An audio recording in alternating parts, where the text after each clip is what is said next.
pong sinabi nyo, hindi ito gobyernong Marcos, kundi gobyernong Romualdez at Araneta. May we know why you reposted the video? Ako ay tumututol sa napakaraming linalabas na polisiya ng aking kapatid.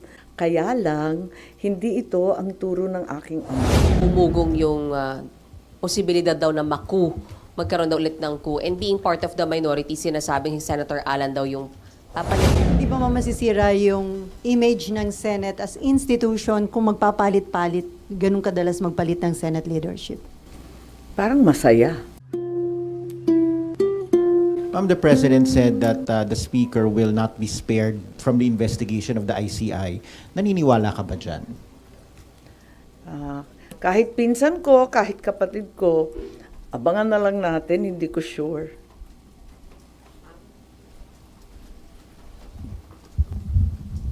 Ma'am, sorry, related lang po. Ma'am, you reposted a post from the election period. Yung pong sinabi nyo, hindi ito gobyernong Marcos, kundi gobyernong Romualdez at Araneta. May we know why you reposted the video yesterday? Wala, pinapaalala ko lamang na matagal ko nang sinasabi to. Maraming nalilito kung bakit ako ay tumututol sa napakaraming linalabas na polisiya ng aking kapatid.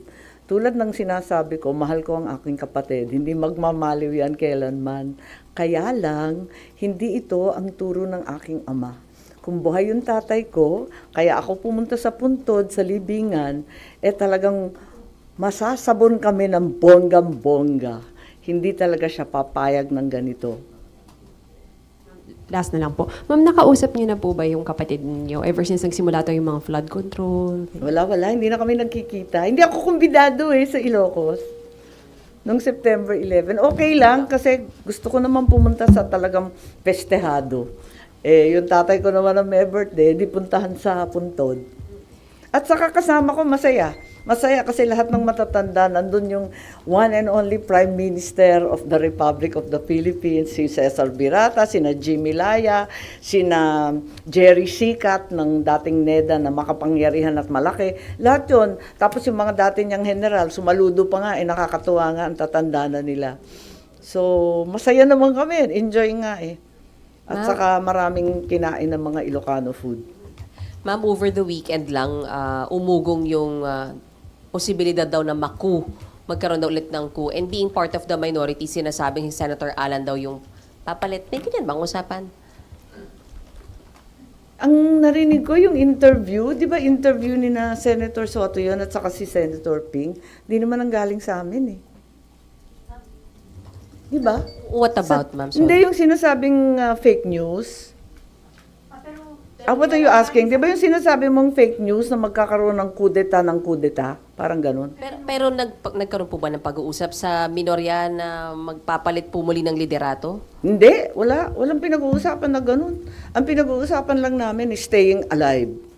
Ayan, yung mga reference po namin, puro dekada 1990, ano ba yun? Kay Billy Ray Cyrus, Aki Breaky.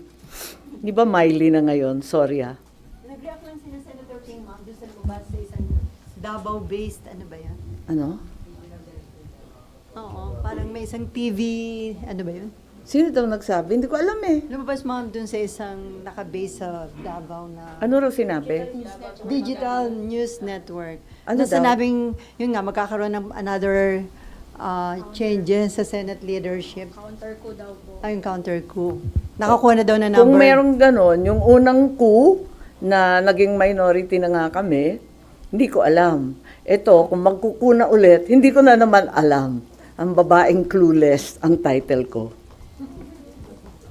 Po. So far po, satisfied pa po tayo sa liderato ni SP Soto or may talks na po tayo na baka anytime soon may dissatisfaction na kailangang i-address from the minority? Wala naman. 1 linggo pa lang Nayayanig pa nga kami Hanggang ngayon, parang nagulat kami. Talagang nagulanta kami. I had no idea. Pero tama yung sinasabi ni Senator Ping, huwag minosen yung minority dahil 9 kayo against 15, so madaling makakuha ng numero para magkudeta. Kanya-kanyang level ng kapraningan. Pero you agree with that, ma'am, na hindi kayo dapat maliitin. At least the numbers that you have 9. Well, it's the largest minority in the recent history of the Senate, I'm told. Pero hindi ba masisira yung image ng Senate as institution kung magpapalit-palit, ganun kadalas magpalit ng Senate leadership? Parang masaya. Instead mag-focus. Ha? Ay, oo. Hindi, siya-shuffle lang naman. Pero, ma'am, how do you feel there was a member ng minority ang inakusahan na involved allegedly sa anomalous flood control? Well, I've maintained the same position ever since. Dapat imbestigahan lahat.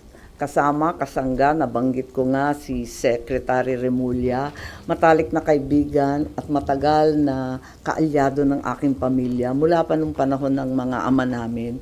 Pero kung mali na talaga, itama ang mali at talagang kinakailangan ipaglaban ng tama.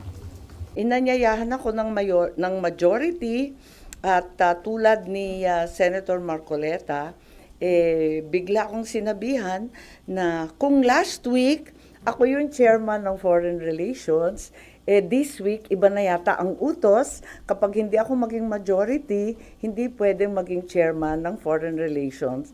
Hindi naman ako kapito ko sa position, okay lang yon. That's it. Hello. So, ang decision nyo is to remain with the minority even if that means you're gonna lose yung Foreign Relations Committee. Oo, Tama yeah. po. Oo. So Ganyan what- talaga eh. What committees po yung stay with you po? Parang wala. Ah, So far, wala eh. Wala pang binibigay sa amin. Okay lang. zero committee po kayo, ma'am? Wala. Wala. Zero as in na wala na po kayong chini-chair now na committee? Wala. Ang dami, 5 nga eh. Naglabis-labis nga yung trabaho ko last session. Tapos nangangampanya pa ako. Hirap na hirap nga ako noon eh. Yung foreign relations, kung maalala niyo, yung social welfare and development.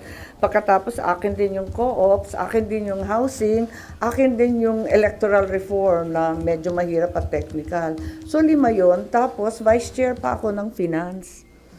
5 plus 1/2, parang ganun. Pero may nalis pa lang sa inyo, Blue Ribbon at saka Foreign Relations. Sorry. Yung labor lang at saka yung Foreign Relations. Tapos, ang nitong session na to, ang sinabi sa akin, Foreign Relations, Labor at Co-op. Ngayon, ang sabi sa akin, wala na yung Co-op, wala na rin yung Labor, at ang sabi sa akin, baka yung overseas migrant workers, baka yung Foreign Relations, pero sumali muna ako sa majority. Okay lang. Ganyan talaga ang buhay. Sanay ako sa minority. Sanay ako sa oposisyon. You're not open to join the majority. Parang nakakahiya naman, babae kang tao. Pag sinabi ng jowa mo, ayaw ko na sa'yo, magpupumilit ka pa. So, how do you see it na wala po kayong i-chair na committee? Hindi ho ba parang nakukulangan kayo sa inyong gagawin? Ngayon, at least under this Congress? Okay na rin yun. Mag-e-eksena lang tayo ng kung ano-ano dyan sa plenaryo. Sanay naman ako eh. Tagal-tagal namin sa Congress, lagi akong oposisyon.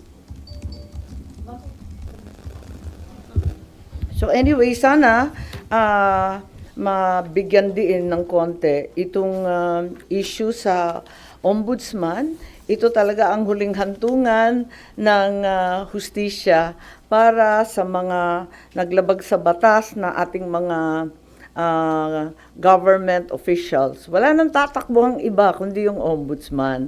Pag talagang binastos na at talagang ginawa ng politika ang ombudsman, wala na talaga tayong uuwian. Apakalungkot naman ito. Sabi niyo At nga, sinabi na nga, OIC lang. OIC na nga talaga your true colors.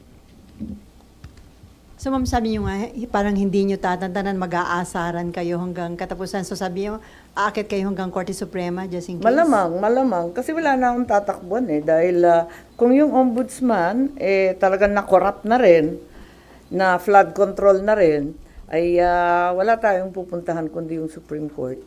Pero with the Dahil po nabuo na yung Independent Commission for Infrastructure, parang there is a necessity yata na magkaroon ng bagong ombudsman dahil makikipagtulungan ba yung ombudsman? I think may panel din ang ombudsman. Di ba nagtatag yung previous Deputy OIC Castillo. Nagbuo rin yata sila ng task force hinggil sa flood control investigation. Pero tuloy-tuloy pa rin, di ba? Inanunsyo naman ni Senator Ping Lacson at pati ng congressman na tuloy-tuloy pa rin ang flood control investigation sa dalawang level ng Kongreso. So walang necessity na may ma-appoint na agad na ombudsman, ma?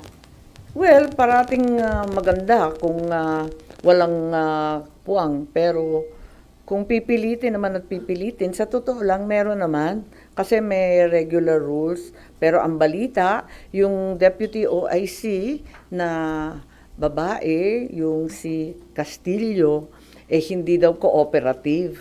Kaya biglang nailagay itong OIC Vargas. Nalulungkot ako kasi talagang umaasa tayo sa ombudsman, lalong-lalo na sa mga panahong ito na umiira lahat ng report tungkol sa corruption. Do you think good choice yung i-appoint ni Presidente na chairman ng ICI, si dating Justice Reyes? Siyempre, umaasa tayo ng todo na kahit papano may lalabas. Naniniwala ka ba? Ang lapsa ng sagot ko, no? Sorry. Wala ka buhay, walang kabuhay-buhay.